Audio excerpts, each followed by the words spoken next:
ఆత్మీయులందరికీ నా హృదయపూర్వక శుభాభివందనములండి. ఈరోజు దేవుని వాగ్దానము ఎఫెసీయులకు రాసిన పత్రికలో నుంచి 1వ అధ్యాయంలో 3 నుంచి 6 వరకు. మన ప్రభు అయిన యేసు క్రీస్తు యొక్క తండ్రియగు దేవుడు స్తుతింపబడునుగాక.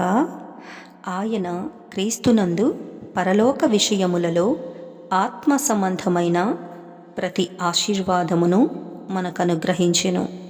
ఎట్లనగా తన ప్రియుని యందు తాను ఉచితముగా మనకు అనుగ్రహించిన తన కృపామహిమకు కీర్తి కలుగునట్లు తన చిత్త ప్రకారమైన దయాసంకల్పము చొప్పున యేసుక్రీస్తు ద్వారా తనకు కుమారులనుగా స్వీకరించుటకై మనలను ముందుగా తన కోసము నిర్ణయించుకుని మనము తన ఎదుట పరిశుద్ధులమును నిర్దోషులమునై ఉండవలెనని జగత్తు పునాది వేయబడక మునిపే ప్రేమ చేత ఆయన క్రీస్తులో మనలను ఏర్పరచుకొనెను.